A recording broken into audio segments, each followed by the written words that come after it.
Günaydın arkadaşlar. Bugün nostaljik bir başlangıç yapalım istedim. Böyle eski radyomu ve annemden kalan rahmetlinin ve gene rahmetliden kalan kupayla bir kahve keyfi yapalım istedim. Umarım bu şekilde nostaljik ve güzel başladığı gibi de güzel ilerler günümüz. Ne dersiniz?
Bugün inanılmaz bir moralsiz uyandım. Yani kendi adıma bilmiyorum neden olduğunu. İnsan bazen böyle oluyor durduk yere. Yani kötü bir şey olmadı, kötü bir şey yaşamadım. Başımdan çok şükür veya sevdiklerimin başına kötü bir şey gelmedi. Fakat nedense böyle sanki kendimden geçmiş bir durumdayım. Zaten saçımdan başımdan da belli oluyordur.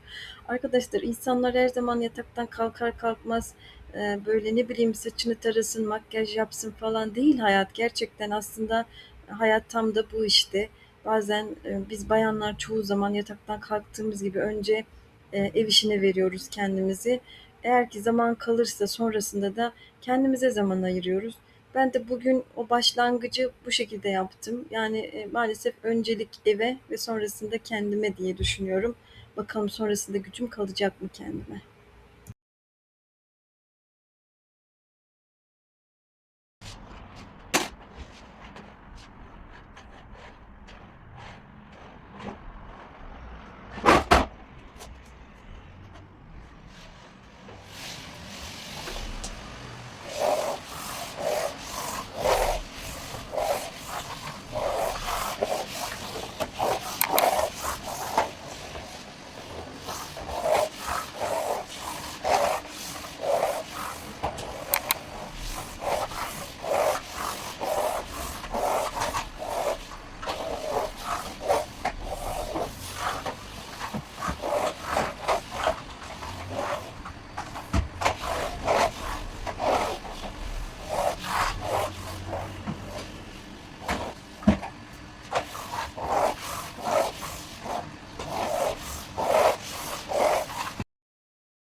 Günümüzde diretilen bir düzen var. Yani insanlar her zaman güzel görünmeli, bakımlı görünmeli. Özellikle ekran karşısındaysanız veya her şey tam takım olmalı falan. Ama yok, gerçek hayat gerçekten böyle değil arkadaşlar. O yüzden ben bu koyun sürüsü psikolojisine asla katılmış bir insan değilim bugüne kadar, bu yaşıma kadar ve bugünden sonra da katılmayacağım. O yüzden beni bazen böyle pasaklı, saç başı birbirine girmiş ve sıfır makyajla bu şekilde görebilirsiniz yani. Bunu ben sorun etmiyorum.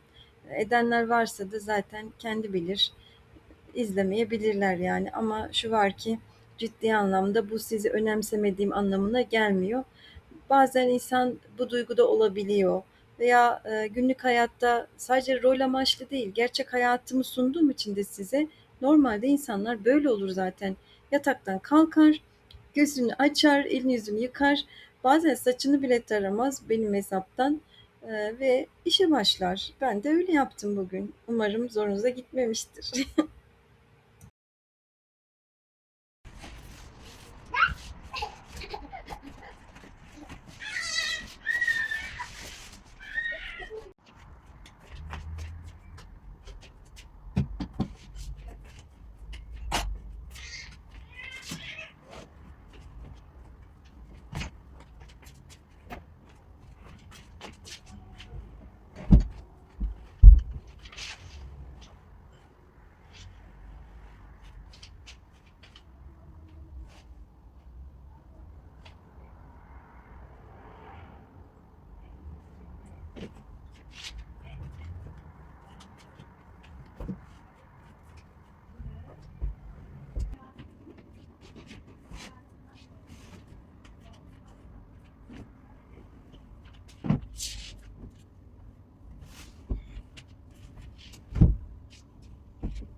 Aslında canım şöyle dip bucak bir temizlik yapmak istiyor. Foşur foşur, köpük köpük ama gel ve lakin bir yanım öyle diyor, bir yanım da boş ver, otur havlanır diyor. Çünkü işte dediğim gibi taşınma psikolojisi var ya bizde şimdi. Aman ne olacak ki taşınacaksın. Zaten her yer ayağa kalkacak.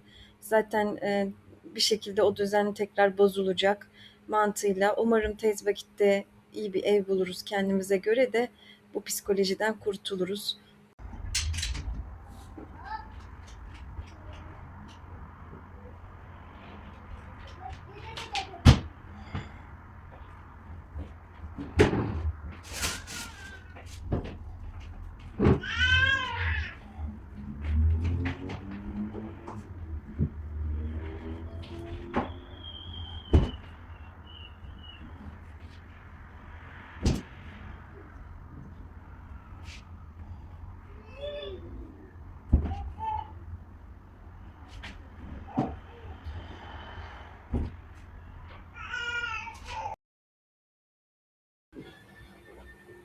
Kışın bir ayrı çamaşır yükü oluyor, yazın ayrı bir çamaşır yükü oluyor. Günlük parka çıktığımız için çocuklar toprakta oynuyorlar genelde ve bu toprak oynama işi bize bayağı bir yekün oluyor. Geliyoruz evde oyuncaklarını yıkıyoruz, çocukları yıkıyoruz tek tek ve üzerinden çıkanlar hep toprak, perperişan, ayakkabıları desen hakeza öyle.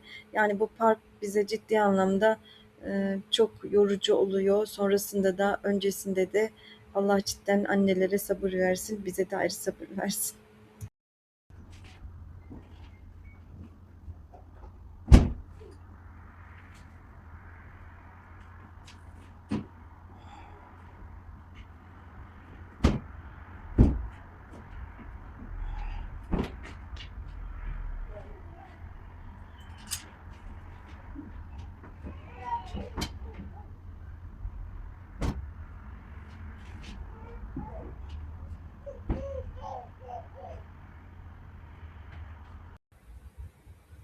Evet, bu arada söylemeden geçemeyeceğim. Ertuğrul sonunda Kur'an-ı Kerim'e geçti. İnşallah bundan sonra Kur'an okuyacak. Namaz surelerinden de bayağı ilerledik. İnşallah daha da ilerleyecek. Dinini öğreniyor olması beni çok mutlu ediyor. Gerçekten insanın temeli nasıl sağlam olursa ilerisi de öyle olur. Bizler belki bazı noktalarda yetersiz olabiliriz ama çok şükür çocuklarımız kendi bilinçleriyle doğru yolu bulabilecek kapasitedeler. Umarım Rabbim onları vatana, millete ve bize hayırlı evlatlar eylesin. Rabbime de hayırlı kul eylesin. Ciddi anlamda evlat çok farklı bir duygu. Onun her yaptığı başarı, her konudaki başarısı benim gururum oluyor gerçekten.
Tabii Ertuğrul'un Kur'an-ı Kerim'e geçmiş olması ve bu namaz surelerini bu kadar kolay ve güzel ezberlemesinin en büyük rolü de öğretmenleri, hocaları.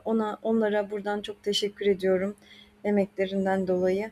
Ciddi anlamda çocuklarımıza çok emek veriyorlar. Çok güzel bir okul, çok memnunuz. Gerek spor aktiviteleri olsun, gerek diğer sosyal etkinlikleri olsun, gerek adab dersleri olsun ve birçok noktada çok yeterli olduğunu düşünüyorum. Herkese tavsiye ederim bu yaz okullarını.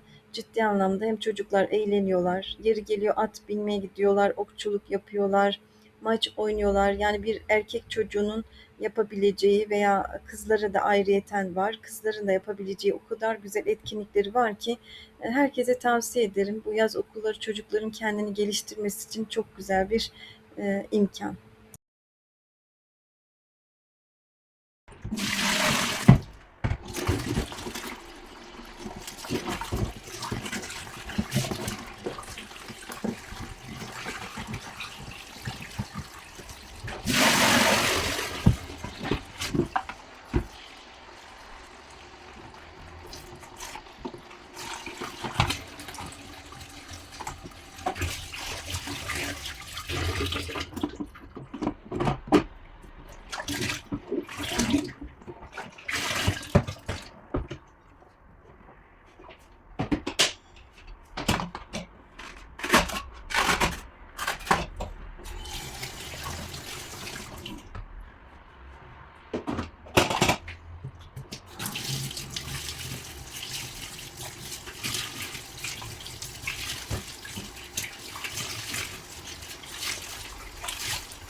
Bugünkü ev işi kotamızı da çamaşır sermekle sonlandırıyoruz.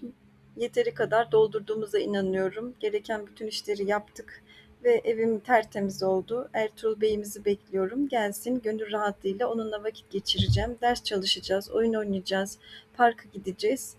Arkadaşlar, videoların devamı gelsin istiyorsanız takip etmeyi, beğenmeyi, yorum yapmayı unutmayın. Şimdilik hoşça kalın.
Eşleri arkada kalmış. En altta kalmış çorapların eşleri. Buldum. Çoğunu buldum. Şu iki tanesi de zaten şunlardır renklilerde serdiğinde. O kadar kalabalık olmasına rağmen yine de çorapların işini kaybetmem.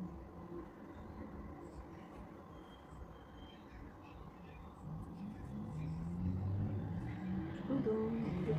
Hatta şu bir tanesini de buldum. Onu da getireyim. Bunu eşleştirelim. Bunu da buldum. Yaşasın. Sadece bu. İki kat. Bunu da buluruz.